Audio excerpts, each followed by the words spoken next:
All right, welcome back, everybody, to the Identity Jedi Show. I am so excited for this podcast. Literally, this one has been pretty about 2 months in the making, and I'm going to get to why I'm excited about this one, specifically because of the topic. And you're going to see me turn into a complete nerd because it's one of these topics that I have always loved from the time I found out about it when the time I was in university.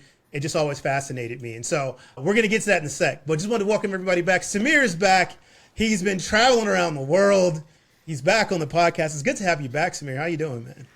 Good, man. I just didn't think the bandwidth in some of the places I was at was going to be good enough for this podcast. And secondly, 3 a.m, me doing a podcast, not a lot of fun. Yeah. So it's good to be back. I think it would have made for a good bonus episode. Because we probably would have cut out everything for the real podcast. They just had a bonus one. Here's Samir at 3 a.m. in the morning. Exactly. Awesome, I'm doing man. good, though. Yeah. Good to have you back. And our special guest this week, and we're going to be diving into the topic of quantum computing. Oh my gosh, everybody get ready. We're going to have so much fun. But special guest, Mr. Carl Humpfist. I think I killed it. I think I did better in prose. Anyway. Welcome, it worked. I go by Bob in certain circles too. So, don't worry. That guy over there works as well. Nice to be here, David. Thanks for having me. Yeah, man. No, it's exciting to have you on. So I want to, I do want to jump right into it, but I'm not. Before we get to the quantum computing, which is going to be what we're going to talk about, tell us a little bit about your background, man. I was, doing some research, getting ready for the pod, saw you had a background in computer science. You've been, doing a lot in renewable energy as well, but just give us a little, 30-second intro of, how Carl got to where he is today. Sure. Yeah. I guess it, like many of us, probably starts with being a really big tech nerd. Yeah. I got a first computer and learned about DOS in the old days, and then found my way to BBSs, not realizing that, dialing to different BBSs cost money. And so that was, sort of the root origin story of learning identity. Was, getting really large telephone bills and being like, oh boy, I have to figure out a way to not disconnect from the BBS and not get these telephone bills. So it's time to look into authentication. So early 90s security enthusiast, technologist. I then sort of worked on building telecommunications infrastructure. So together with a group of people, we built what you could probably call Canada's first 4G mobile network. It was, technically 3.9. But there we were running around with full motion internet-enabled video tablets prior to the iPhone. And it was great, except it wasn't backwards compatible with any of the devices that we would have used. And I show that. It would have been a BlackBerry back then. But, so it was data only. And that forced us to start looking at ways of making money. And we started connecting everything we could to the internet. And then, we started seeing identity and security problems. And that at the time it was called Make Money. Now it's Internet of Things. And my rolling joke is the S in IoT stands for security. So, yeah, that sort of was the background side of things. And then in from building telecom infrastructure, I got involved in building renewable energy systems, and was sort of seeing the collision of what we saw in some of the telco security and what we saw in some of the infrastructure security that made us go, wow, actually there's larger security problems. And so we came back to build Lastwall on the thesis that most security issues happen because of identity. So yeah, that sort of, decade ago, we came back and started working on advanced authentication stuff. Nice. So that's sort of my arc through telco and, the early days of the internet. Man, yeah. You know what? It's very interesting, the people that have a background coming from telco, right? Because it's one of those things where I tell people you don't really understand scale until you talk to people who've had to try and solve identity problems from the telco side, where it's we've got 8 million devices that need to connect and go through, or we're making, we have millions of people making phone calls every day. Oh, by the way, that can't drop. That, well, I mean, they can, but you aim for not dropping, right? It's just the level of transactions and the scale at which you move things changes so dramatically the complexity of the use cases. So something that was really simple of, we'll just do auto provisioning whenever we see this, attribute changed, cool. Well, I can auto provision 100 accounts, maybe even 1,000 accounts. But now, what I'm talking about, like hundreds of thousands of accounts, and oh, by the way, that all has to finish within 2 seconds. Yeah, you start pulling the hair out a little bit, going, this is interesting. Yeah, you have some unique challenges too with billing and authentication from different carriers and people roaming between networks too. That some of the back end resolution for that is kind of amazing. Yeah, So yeah, kinda, I hear you on the, you do see, you start engaging with one of the large telcos and they have hundreds of millions of subscribers around the world and they all need different plans and capabilities and you're a little telco. That's pretty hard to deal with sometimes. It makes you have to think about identity differently. Yeah, I'm convinced that back end resolution was they put a finger in the air and go, yeah, I think we're just going to charge them $300 sounds good. Yeah. $300 sounds good.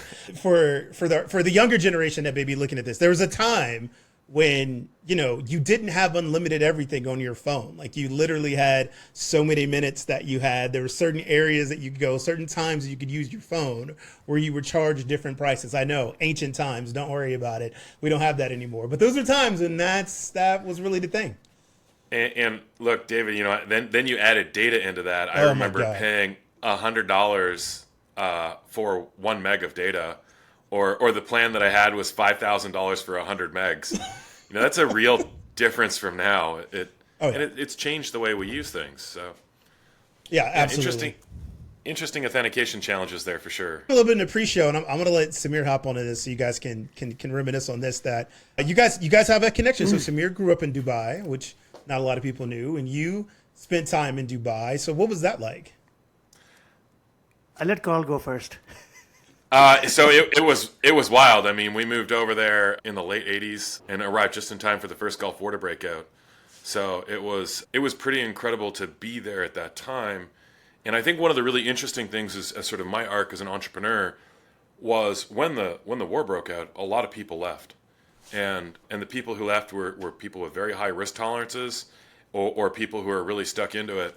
And so you had a really high ratio of sort of families where there were entrepreneurs and people who were creating new businesses, which I appreciate now, but probably didn't at the time, was for some of those folks, they were all in and couldn't leave the things they were creating without, giving up everything.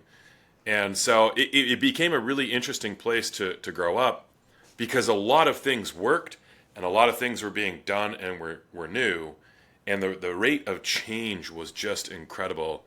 And that's something Samir and I were actually just chatting about, is how much that environment has changed in the last even decade. But, you look back to when we were there in the early days in the 90s, and what Samir and I knew back then is completely different now. Yeah, I agree with you, Carl. I think my view is that it's like a startup Inc., right? The whole city is a startup. Everything is changing and evolving and growing. And I think the multicultural aspect of it, a lot of people working as entrepreneurs, trading between the East and West, almost like a Silk Road. I think it's pretty amazing. And a lot of the people I grew up with are now doing some wonderful things for the region. So yeah, I do have fond memories, but sometimes it reminds me of Vegas. Like this last trip, I was like, am I in Vegas right now? What's going on? This is like a carnival. I needed to kind of put my head under the covers for a little bit and just relax. Yeah, it's a very high tempo environment. Yeah. But a really neat one to look at some of the ways they're deploying things. I mean, their digitally driven strategy is fascinating. How fast they're iterating on government services, it's really something else. All right. Well, you guys have convinced me. I got to go visit now. All right, so I'll add that to the list of trips next year. So let's get into it, man. Quantum computing.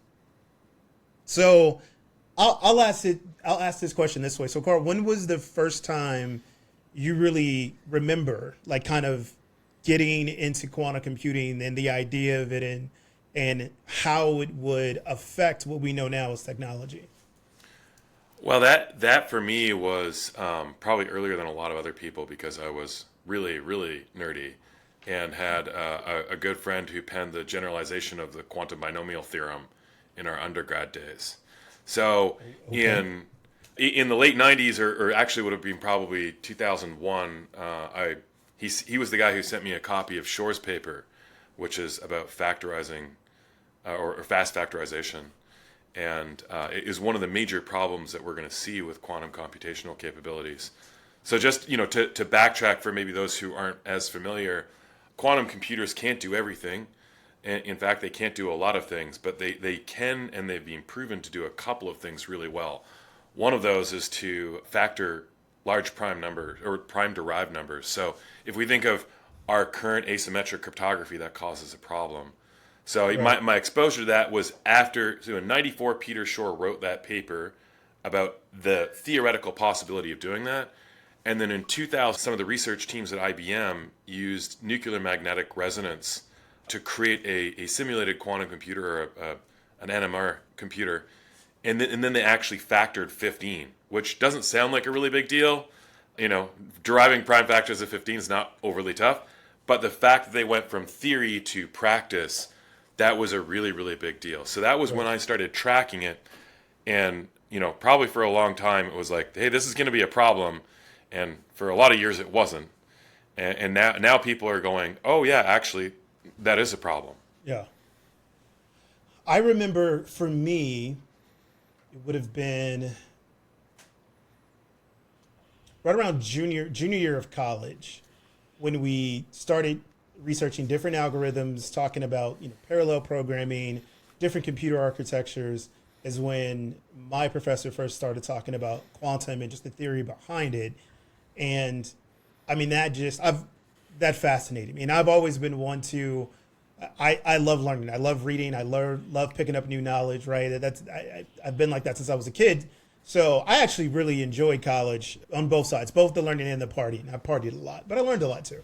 But when I remember that lecture that my professor brought that up, and I think for the next month, like I just went nuts. I found everything that I could on it, reading about it, understanding it. And even I remember I had to read like the theory of what it meant to actually have a quantum computing and what it means. I think I had to read that like 4 or 5 times. And every time I read it, as soon as I stopped reading it, I was like, okay, I got it. And then I was like, no, I don't. And that's what just kind of fascinated me about it. And so, came out of college from there and always in the back of my mind, it kind of kept track of it. And I remember I was at a Tapia supercomputing conference. This was around 08, 09, somewhere around there. No, later than that, because it would have probably like 11 or 12. I was at a supercomputer conference, and there was a gentleman there from one of the intelligence organizations, and they were talking about cloud computing in the future and things that we need to do. So I'm around a bunch of mathematicians and computer science doctorates, right? And this gentleman, I won't name the intelligence organization he was from because they'll probably come kill me, but he starts talking about some of the threats that they have on the horizon, and I ended up, just kind of, he was asking about questions, and I raised my hand and I said, so, how are you guys looking at, quantum computing and the threat that has to our current encryption techniques, right? Because as we look at some of the things that are being theorized at this point, right, what we say now, the strongest computer would, take whatever, millions of years to crack or whatever it is, quantum will throw all of that out of the window, right? And be able to basically take down all of the algorithms that we have built, what we think of security standards on, are now gone. He kind of looks up and the room gets completely quiet. And he kind of gives me this look and goes, yeah, we're looking into it. He goes, I'd like to talk to you afterwards. I was like, oh, well, there it is. You guys will never see me again. But no, so it's always been this kind of fascinating, kind of looming thing. And so I want to talk a little bit now about some of the things you've seen and what you guys are doing and applications that you've seen come across, because a lot of people talk about Q-Day, and we'll get to that, what that is in a minute, but this isn't futuristic anymore, right? We've come a long way with quantum in this. There are actual quantum computers now and things that you can do now. Still not commercially available, but we'll get there. But I think it's a lot closer than most people would think. I would definitely agree with the fact that it's closer than most people think. And, we're in security and identity, there are a lot of near-term problems. We talk about those being the alligators closest to the boat. And, in the background, there's this looming threat that it's like, wow, if we address it and fix it, we can fix it. But people are so busy fighting the things they need to fix now Right. that we're not prioritizing in the same way that maybe we really should be, given the magnitude of that threat. So, yeah, it's a hard one for security teams because no one knows when. You've alluded to Q Day, and no one really knows when that's going to happen. Right. So Yeah. that makes it more challenging to be like, hey, there's a really pressing priority, but we can't tell you when you need to have it completed by. I mean, isn't that all security though? I think so. Just to interject, right? So I haven't been tracking quantum. I feel like when I lived in the DC metro area, a lot of the three-letter agencies, the U.S. government, the Five Eyes, they've been tracking quantum threats for a while, right? And I think even though all of security we have known unknowns, I think with quantum it feels like a lot of unknown unknowns, right? We don't know how it's going to come, when it's going to come, who's going to instigate it, what the value of the attack in terms of like potential loss, etc. Right? I can see like a payment system, like a SWIFT or a PayPal, or those being a high value target for someone using or being able to spend the money to deploy a quantum attack. But I'd love to hear from Carl in your perspective. Like, do you think, are we close to having a laptop that's quantum capable? Is that? Sorry, go ahead, Carl. No. I'm smiling because I have had this question quite a few times. Sure. And this is part of the challenge is there's so much potential for what quantum computers will be able to do. Sure. And like a general purpose quantum computer that you could run like on a laptop or have in your house, we're a long ways from that. Even to have a general purpose system that has like because when you have a computer, you're going to need some kind of operating system, unless it's only for one task. And even that is a very long ways away. Although they're folks like PsiQuantum are working on systems. We're reportedly going to have 1 million qubits by 2027 from some of those folks. And so you start getting to useful thresholds now for small things, but from if we look at when I look at this threat set and I look at what's really going on here, there's a couple things that we need to be concerned about now, and those aren't the general purpose quantum computer that you'll look at and see and it'll be a computer. It's more like if we think back to the development of large systems and mainframes, you had very specific, size of the whole floor of an office building computers to run one ERP or one accounting system, right? Single application systems that were designed and built for that. Think punch card era computing. We're going to have that first at least in my view, in quantum computing. And one of the really near-term applications is cryptography breaking, because the prize is so large. So I think that there's two different streams. One is, how long do we have until there's a cryptography problem and until we have a specific system that's built to defeat the discrete log and factorization problems? And then there's how long do we have until there's a useful, interesting quantum computer that can do really advanced biology work and some of these groundbreaking applications that will change the world? And those are two different question sets. Sure. I think, and correct me if I'm wrong, in your opinion, Carl, do you feel like with the whole advent of LLMs to make, machine learning / AI more accessible, right, to the average person and reasoning, we've kind of dropped the conversation around quantum related threats. I feel like we were talking a lot about it 10 years ago, 5 years ago even, and then suddenly everyone's like, oh yeah, well, I'm worried about somebody using an LLM to find a way to socially engineer me, or, you know what I mean? It's true, I right? do, and Yeah. It's a discussion we had a couple months ago where it was, I think at RSA somebody, even put in front of a panel, they said, do you think that the hype surrounding AI has distracted from the real work that needs to be done in shifting over to quantum resilient algorithms? And the answer was a resounding yes from the panel that was asked that, because there is a whole pile of things that AI and interesting new LLMs can do, but that's some of those things are also a ways off from delivering reality too. It's true. Yeah, I think it's the first time that we've seen what I would call like applied functions from AI, right? We've talked about it for so long, right? Most of my professional life, we've talked about AI in some shape or fashion, right? Some of some of us that have been following it that are more understanding where we were with machine learning and neural networks and what it takes to build that, kind of where we were, and we saw some applications. But I think what's led to so much excitement around this craze that we see now is that, just like programming, like they've figured out a way to take it down to the common level where I don't need to be a math expert to figure out how to develop on top of an AI program and use this and make it work, right?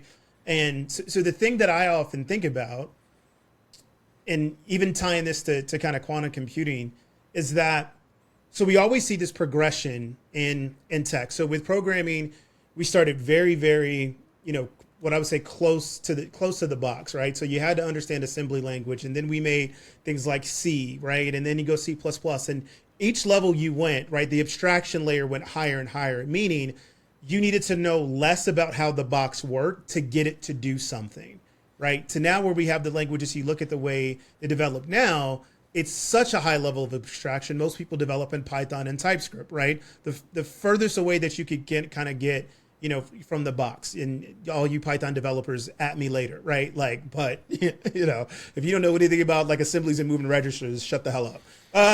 But that's not an old man like screaming at the clouds type of thing. I think it's good, right? So okay, now you can quickly start to develop things, right? I do think there's a little concern of how much are we losing of understanding that abstraction and needed to understand that, but that's for another pod, right? But we see this progression. So we go higher and higher abstraction, easy and easier, easy to develop. When we do that, what do we get? We get bigger and better applications faster, right? So you're starting to see the same thing now with AI is that, okay, well, I don't have to go in and learn how to train models. I've got APIs that I can call, that I can build, that I can basically just turn these things into functions. And now I can take my business logic and apply it on top of it. And so now we're seeing more and more AI applications. So with quantum, to your point, I think we're going to see that same thing to where if we go back, and there's a great podcast. I rarely shout out other podcasts, not that it's a big thing, but like Acquired is a podcast that I highly recommend. It's super long, right? So like I each episode usually takes me about 2 days to go through, but I love it. These guys are super detailed. But there's the one they did on Microsoft. It was about 4 hours. But what they did was, in telling the Microsoft story, you had to really go back and document the history of computing and how it grew with society, right? So when Microsoft happened, what was Microsoft? They needed an operating system for the personal computer. And at this time, Bill was counting on the fact that, hey, this computing thing, right, will be a bigger thing. We'll be able to have people with personal computers, but they're going to need an operating system to work it. Because just like with quantum, it's like, oh, I can give you a computer, but believe it or not, kids, you used to get computers and they didn't have an operating system. Like it was just like they did one function. And so knowing that we've seen what that looks like, right? I think that same path with quantum will happen. What I see is like we'll get these computers, and just like back then where you could lease time on a mainframe server to do some computations, I think we're going to see that same type of thing. Like and the first company to really say, okay, we've got these computers that we can lease time out to help you develop these specific applications. I think at that point is when we're going to start to see like the acceleration and kind of get closer to Q-Day, which for everybody, Q-Day is just the day that quantum becomes commercially available, right? So very opposite of D-Day. That's why we use Q. Anyway, I think that's going to be the evolution that we see. And I think that's the point where I think it'll be easier to talk about this for organizations to see, okay, here are these applications, here's what can be done. Because Samir, I kind of want to toss this question to you, right? Like, Carl, you brought this up, like right now, security teams and specifically CISOs, right? They are so focused on the fight that's in front of them, right? So if I were to sit down and say, okay, listen, hey, here's this thing you need to worry about. Great, when's it happening? I don't know. Okay, great, what is it gonna do? I don't know. But it's really, really risky. Like they're gonna be like, awesome. Well, I've got these 10 fires in front of me, so I'm going to focus on this. Yeah, but this is going to be like a fire tornado and completely take you out. Well, I'll worry about it when it gets here. It'll be too late then, but good luck, right? Like, what's that from a CISO's perspective, Samir? Like, what's that like as you start to see these kind of bigger things and like how much can you put a focus on that, or even any of your focus on that? Yeah, I was thinking the other day, I think about a week ago, there was a new publication from NIST around post-quantum standards for encryption, right? And somebody posted on our collective CISO Slack channel, one person might have commented, and we moved on to other topics. So I think you're right, David. I think it's going to be a trickle-down effect, right? It's going to be some senior executive at CISA talking about it, having kind of a session. A number of CISOs, like I use Visa, MasterCard, JP Morgan, people of who are dealing with a lot of risk related to data loss, customer loss, reputation loss, etc. Right, and money loss, of course. It all comes back to money. We live in a capitalist economy, so I think it's going to come from them. They're going to educate us. There's going to be a show me situation or see what happened to me situation. And then we're going to wake up, and then it's going to become a board conversation because those board members know people at these big companies. It'll be a trickle-down effect, which is unfortunate, which is good and bad, right? I mean, unfortunate because, as Carl knows, and he's a startup guy, he's lived across the world. David, you know this, right? It's not always the biggest companies that are the biggest threat, right, to the economy or through a situation. It could be a crypto mining startup. It could be a fintech, right, that needs to really get a handle on this, right? It could be somebody who is a patient zero, right, into a larger network. So we have to start educating people. I think it's good calls. I think I'm glad we're having this discussion now, but I think we almost need to kind of, as Carl mentioned, have an educational session around this for all CISOs looking to protect their assets, right? And at least stay on top of it. At least be aware of it, so you're not caught flat-footed when a board member asks you, "How is this going to affect us?" Right? Yeah. And just to be clear, folks, Samir said assets and not asses, although you probably need to protect those too. Did I say asses? No, I'm kidding. You said assets. Did I? Dude, You said assets. Okay, I'm going to blame the Dubai accent or the Indian accent. I'm not sure. I just figured it out. All right, we're gonna take a real quick break, and then when we come back, Carl, I want to dive into quantum resilient algorithms and kind of what's going on in that space. So, real quick ad break, and we'll be back. Ready to level up in the world of identity? Sign up for Identity Jedi University. It's online, self-paced, and created by experts to help you level up. Hit the link in the bio to get started. Okay, we're back. Carl, let's talk quantum resilient algorithms, man. What's new in that world? Oh gosh. Okay. So that's a good question. I think really, if I back up just a bit, David, if we look at what's the threat and how does that play out, because that's something that I think is a little bit misunderstood, and there's a couple of different collisions in naming schemas. Q-Day is one. For some folks, as you mentioned, that's when we have a functional quantum computer that works. For others, and some people specifically in the security community, they would also call Q-Day the day that we have a cryptographically relevant quantum computer that can actually break our current cryptography. So if I just step back a little bit though and ask, okay, why do we need quantum resilient algorithms? Like, what's the threat?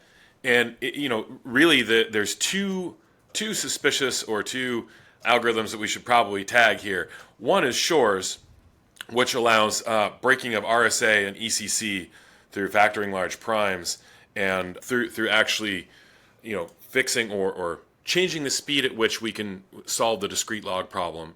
And then the other is Grover's algorithm, which is another quantum algorithm that can weaken symmetric encryption. And that one's not as big of a deal right now because there's a quadratic speed up. So you're O to the root of n as opposed to O of n for time there for Grover's. So symmetric encryption, we can just sort of say, yep, for now we can deal with things like having longer key lengths in our symmetric cryptography. The real problem is ECC and RSA in my mind. And just, as a relative gut check, because people talk about all the math behind this, if you work some of that through, one of the big things is you go from, for example, 2 to the power of 112 operations to solve RSA to 2 to the power of 35 operations when you apply Shor's. So what this means is you're going from heat death of universe time scale to long weekend project for a cryptographically relevant quantum computer. So if we sort of backtrack on that and say, wow, asymmetric cryptography is what powers most of the internet. that's a really big problem. That is where we've then needed to develop quantum resilient algorithms. So, if we sort of think of cryptography and we think of those one-way trapdoor functions in math, of which RSA and ECC were positioned on, there are other classes of problems that are also hard that don't have this known, documented, proven in smaller environments sort of workaround that Shores provides. So those are based around things like lattices and matrices, and they're a good candidate. So in 2016, I believe it was, NIST started looking into how can we replace classes of asymmetric cryptography. There were a whole lot of candidates, and the reference that Samir gave as to a couple weeks ago is the idea of ML-Chem, which is a lattice-based solution, and it used to be called Kyber, or Kyber, paired with another classic asymmetric algorithm. It's those two things put together that is now given as a recommendation to use. So for folks who are there, this FIPS 203 standard and ML-Chem, what you can do is you can take places where you have RSA deployed, like in your TLS sessions, and instead of just having RSA, you can have RSA and ML-Chem, and that's starting to be adopted quite broadly by browsers and by some of the major internet cloud providers. So if we back up, why do we need quantum resilient algorithms? Because we know that at a certain point in the future, quantum computers will be able to, when they achieve enough scale and fault tolerance, there's actually an interesting machine learning tie-in there, but when they have that scale and we have enough functional qubits, we can then break current cryptography. So that the move is to shift around RSA and ECC and the factoring of large numbers and the discrete log problem into different math problems that aren't provably broken. So that's sort of the lay of the ground, and the new quantum algorithms that are being deployed have actually gone through many series of tests, and there are definitely some, we could call them challenges with some of the algorithms. Some of the ones even now that are accepted, there are things like larger key lengths, or in the case of some of the hashing algorithms, larger sizes of those hashes, or there are some practical issues that definitely will cause people to have to think or rethink through some of what they need to do. Yeah. Does that help? Yeah, it does. And for everybody that's listening, it's like, shit, I really should have paid attention in proofs and diffie-q. Yeah, sorry. Look, math actually does matter. Wow, that was my attempt at not mathy. I'm sorry, guys. No, dude, it's all good. I'm joking. But it's look, this is the part of a little bit of a tangent, right? I had this conversation with a gentleman a couple of years ago, right? Like, we were talking about just cryptography in general. It's like, why does there seem to be a lack of people that really understand what cryptography is? And we had a conversation. I said, quite frankly, like, a lot of people just don't like math, right? There is a math, I feel has a steeper drop off the kind of higher you get, meaning like you get to a certain point where you're just like, fuck this, I'm out.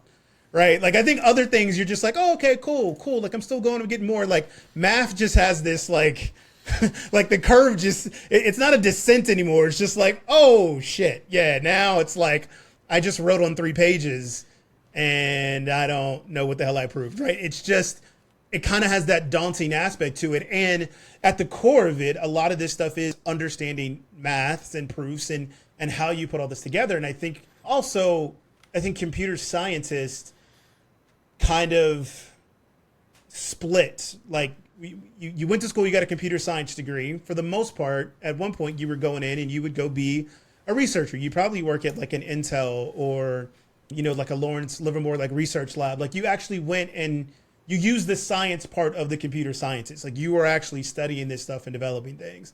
And then we kind of had this split where most people became like programmers or IT, or then it became, hey, I can do these things without having a computer science degree. So all that to say is, I think what happened is, at least I will say in the US, I can't speak for worldwide, is that we just kind of had this splinter of how far people actually went down the like computer scientist-y side of comp sci, right? Which kind of sucked. And so I bring all that to say, it's like, I would say for every I'd be willing to bet for every organization, period, you've probably got 2 out of 10 people that really understand cryptography. Yep. I'm pretty passionate about this topic, so I'll just jump in, David. I agree with you 100%. I think our, we've talked a lot as CISOs and practitioners that we don't have enough people in cybersecurity. We don't have enough computer science graduates. Depending on which part of the political aisle you're on, we're getting all these immigrants coming in to run companies, et cetera, right? And I think it's a failure on the part of leadership where, whether it's universities or even hiring leaders, where we give people rote work to do. Rote work being, here's a tool, go and learn how to, point and shoot, right? Or here's the playbook and we're going to automate a whole step of it. Or you might lose your job to SOC AI, right? But keep learning more around these lines versus finding more people or training people and finding people that are inquisitive about emerging problems, looking interdisciplinary, right? Like if you look at cryptography, it kind of is, quantum computing for sure is interdisciplinary, right? Cryptography at a good university, let's name a top 10 university, would require you taking some classes in computer science, some in, you mentioned math, physics, statistics, etc. And maybe now people have computer security classes where it's a little bit more lab focused versus policy focused. Because when I graduated from college, it was information security is very policy related discussion versus an actual practitioner based discussion.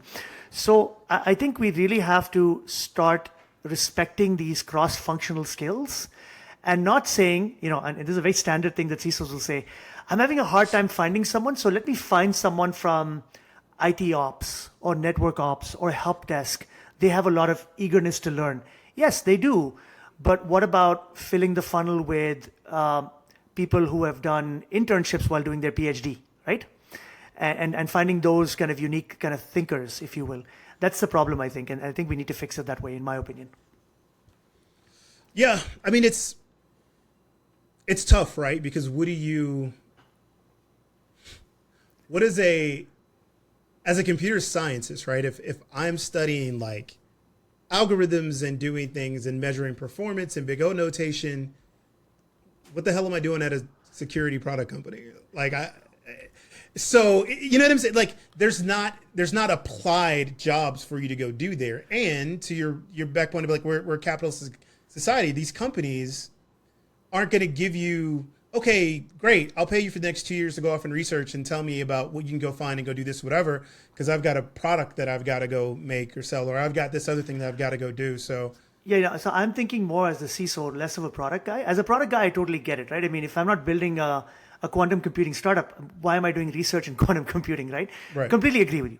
But if you're CISO of a company, and kind of thinking of it as, well, I'm the CISO, so I own all strategy, right? It's a little bit of a mindset of like, I know what I need to know to keep the board happy to solve today's problems, right? As you always talk about, I think it's a great point. I'm only looking at what's in front of me, right? Yes, I'll get an article on quantum computing and I'll say, oh, that's pretty cool. Maybe I'll include one bullet item in my board presentation. I actually don't just want to show off to the board that I'm keeping on top of things. I actually want to keep this at top, front and center. If I'm a vector, of course, right? Of course, if I'm not, I'm not, right? But that's what I meant. Yeah. I think, David, it's a really interesting point too. And with the sort of skill development or augmentation that we're going to get from large language models in the near future, there's another question, which is, do as many people need to know all the ins and outs of the math? And I mean, that was a very, I think for some folks, a surface level, for some folks, that was very, deep math to talk about the actual, mathematical problems underneath these things. There is another side of this, though, which is what do you need to know now from a practical perspective? And we can get into all the ins and outs of how quantum, cryptographic algorithms work, or, how the, future breaks of those will work. But there's a very real threat now, which is that all of our information now that is encrypted using asymmetric cryptography. And sometimes that's even then like, hey, you establish a session between me and Samir, asymmetrically, and then we send a symmetric key. And hopefully everyone in all their IT or, oriented lives always rotate their keys according to schedule and never like keep the same symmetric key for years, or those PEM files in suspicious places. That I'm sure never happens. No, never. But No. If you sent that symmetric key across a connection that was asymmetrically encrypted, and that information was bulk captured, which is, we've been warned by intelligence agencies now that this is happening. So if somebody is capturing that data now with the intent to decrypt it later, that store now decrypt later attack poses a real threat in your risk matrix. And that's something that you need to think about mitigating. And as we march forward through time, that threat gets larger and larger. So it's not just the, is a quantum computer here and what's all the math to do with that? It's like, what's the practical takeaway here? And migrating to quantum resilient cryptography now has very, very tangible and well-defined benefits that some of the security leadership across the United States has been saying, hey, look, this is something you need to take seriously. And, I've been had the chance to talk about this with some pretty interesting folks at, places like the White House and in other parts of the country. And it's a really big problem. Like one of the, I like analogies, and one of the analogies I sort of draw on, or somebody mentioned once, is they're like, think of the challenge of trying to change everything in the United States from the imperial system, feet and inches and miles, to the metric system. Jesus Christ. And imagine if you said, hey, we have to change everything from imperial to metric. And if we don't change it in time, we're in for, a really big problem, some kind of massive issue. Right. We can't tell you when that's going to happen, but if you don't change it in time, you're in trouble. Right. It's that same sort of problem. And, we've got this situation where we've got cryptography that we know is, weak to a coming threat. And there's two choices we can make. One is we adopt this cryptography before it's needed, and the other is we adopt it too late. And so if you sort of balance out the societal risks and say, well, if we all shift to quantum resilient cryptography early, some people would say, hey, that's going to cost more. My experience, I don't know about you guys, but it's generally been that like well-planned, lots of time transitions to new standards don't usually cost more than transitioning in a panic later on. But there are people who are arguing that like if we migrate too early, this will cost too much. But like if you start thinking of everywhere where there's a placeholder for a asymmetric, an RSA key, or that private key in memory, in hardware, in devices, in software, there are a lot of places we need to start replacing this. And there's a lot of places even in hardware where we need to start thinking about replacing this. And if we move more quickly towards that, we can maybe catch our IT refresh cycles instead of having to do it out of order and in a panic. But like the clock, that's another thing that I think is misunderstood, because in 2019, KTH out of Sweden and Google, and one of the researchers at Google, did a paper, and they said, well, how big of a quantum computer do we need before it can break cryptography? And they came up with this figure of a 20 million qubit quantum computer. And that's a really big system. Like the ones we have now are maybe a couple hundred qubits.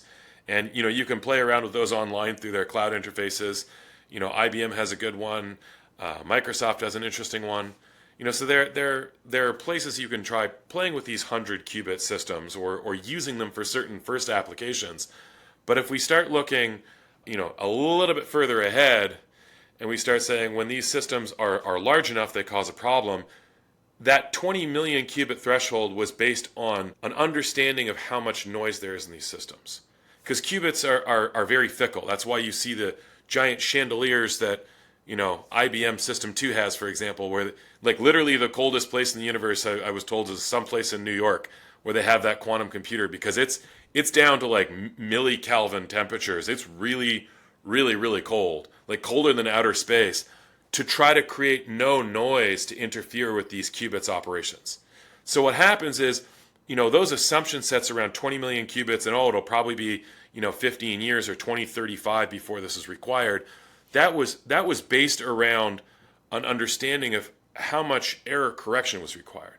If you actually go back and you read Shor's paper, he talks about, needing 2n plus 2 qubits. So you need about 4,100 qubits for 48-bit RSA. And so if we think of 4,100 qubits, you think, in noisy systems, you need lots of these qubits to make up one sort of equivalent fault-tolerant qubit. But if the target is 4,100 fault-tolerant qubits, and we're getting better at the error correction, right, and we're getting better at having stability in these systems, the time window is compressing. And that's right, something I think a lot of people don't remember. And, when I talk to some of the people who I think are most knowledgeable in quantum that we deal with, they're talking about a couple of years. They're not talking about a decade's worth of time. And so the need to, if you think of back to that societal shift of imperial to metric, if we need to replace all of our asymmetric cryptography in every system that we've built in all places to be 100% secure, we need to start prioritizing now what needs to be migrated first, because there are already attacks underway. So it makes for a really interesting and sort of, I think, for me, somewhat concerning understanding that people are like, oh, we have until 2035. And it's like, well, if all of your secrets that you need to stay secret are not going to be secret when this happens, would you rather be too early or too late in deploying? Right. It makes for an interesting conundrum. It really does. Are you heading to Authenticate? Some of our team are. I'm not sure if I'll be there down in Carlsbad. Yeah. I'm hoping to show up for some of it. Yeah, I won't make it down there. I want to start attending those. For a while I was like, I don't really think that's, the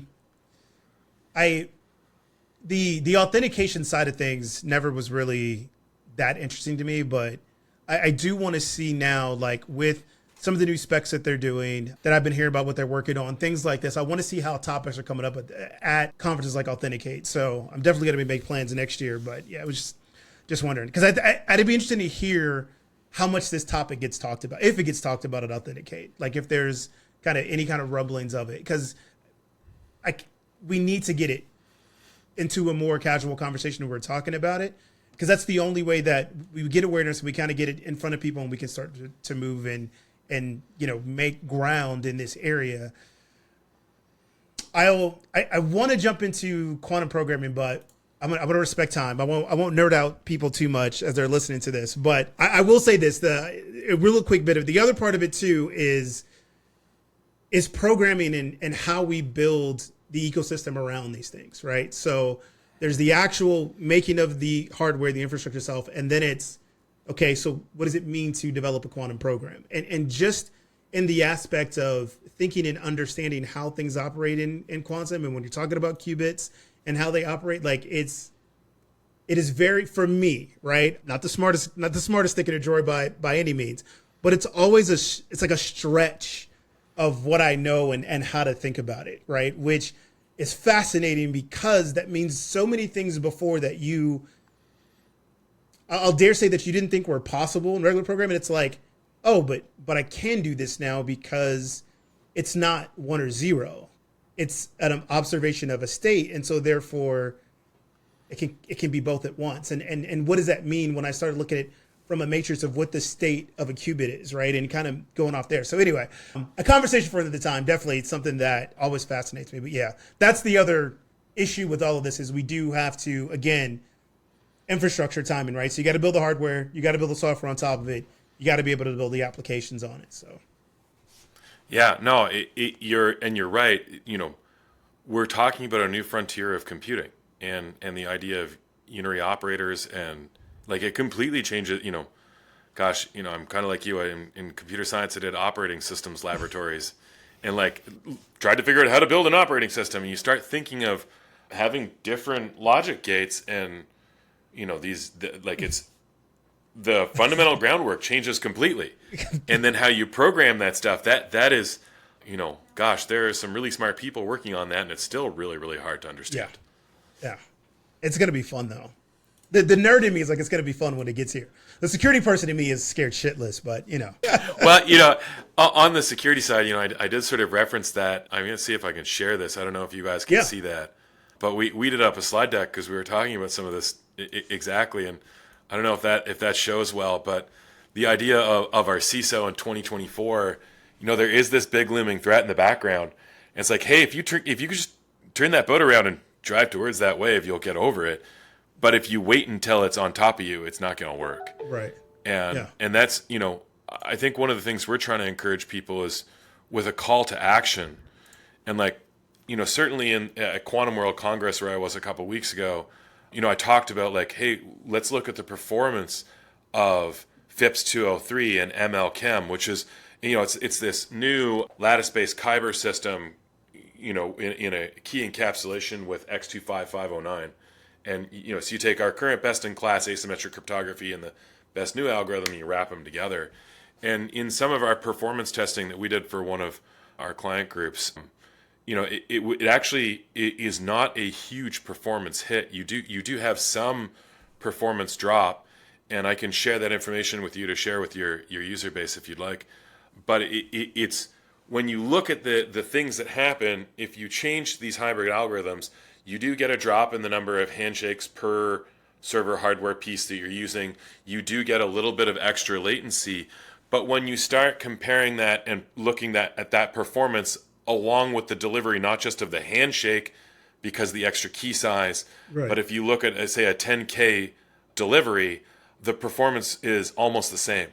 So for practical, use cases, the message I was trying to get out there and would share with people now is go ahead and test this. It works well, and there's nothing to be afraid of. Get some data, try something out, try a deployment, get some sort of quantum resilient capability start. And that's, I think, the important thing is to get more conversations going about it by actually doing something. Right. Absolutely. Yeah, no, that'd be awesome if you could share that. For everybody listening and watching, I'm going to put in the show notes, right? I'll give you guys a complete study guide. Right? So I'll reference to a lot of things we talked about here, the different research papers, all that stuff, knowing that only 2 of you people are actually going to click on this, but whatever. It's going to be there in the show notes for those who, get bored on a weekend and want to nerd out and read stuff. It'll be there. So Carl, this has been awesome, man. Thanks so much for coming on. I'm glad we got it scheduled, man. Yeah, it's my pleasure. And look, I think it's one of these things where we've got this chance to move to a new standard. We've been using RSA for a long time, and it's, yes, it is a change, but you got to work that into your identity platforms, into all of your different services, into all your different routing equipment, into all of your different hardware. This is a big change that's coming that we got to start moving on to keep safe. So, yeah, get the journey to 1,000 miles starts with the first steps. I encourage your listeners and people watching to actually go for it and try something. Yeah, and I'm going to double down. I think I would tell the listeners, go check out the Acquired podcast, the one on Microsoft, because when you listen to that journey of what Microsoft was and where computing was, that is literally where we're going with quantum. It's we're taking a step back to go forward. We're going to see those same type of things. Moore's Law, we know more things, right? I think it's going to be in a more accelerated timeline than we saw with general computing, but those same type of steps. So definitely going to be interesting. Yeah, this has been great, man. Appreciate you having me on. Samir, good to have you back. We're going to wrap up. All right. Thank That's you. it. All right, so listen, Thanks, everybody. Harry. Yep, you guys know what to do. TheIdentityJedi.com. You can check out the newsletter. Subscribe. Comes out every Wednesday. This week, because it's Cybersecurity Month, you're getting 5 newsletters. I'm going back to weekly, only for Cybersecurity Month, though. After that, it's going back to bi-weekly, as this thing will probably kill me. Don't forget to like, rate, subscribe on whatever platform you're watching this on. You guys know what it is. Be good to each other. Be kind to each other. Love each other. We'll see you guys on the next show.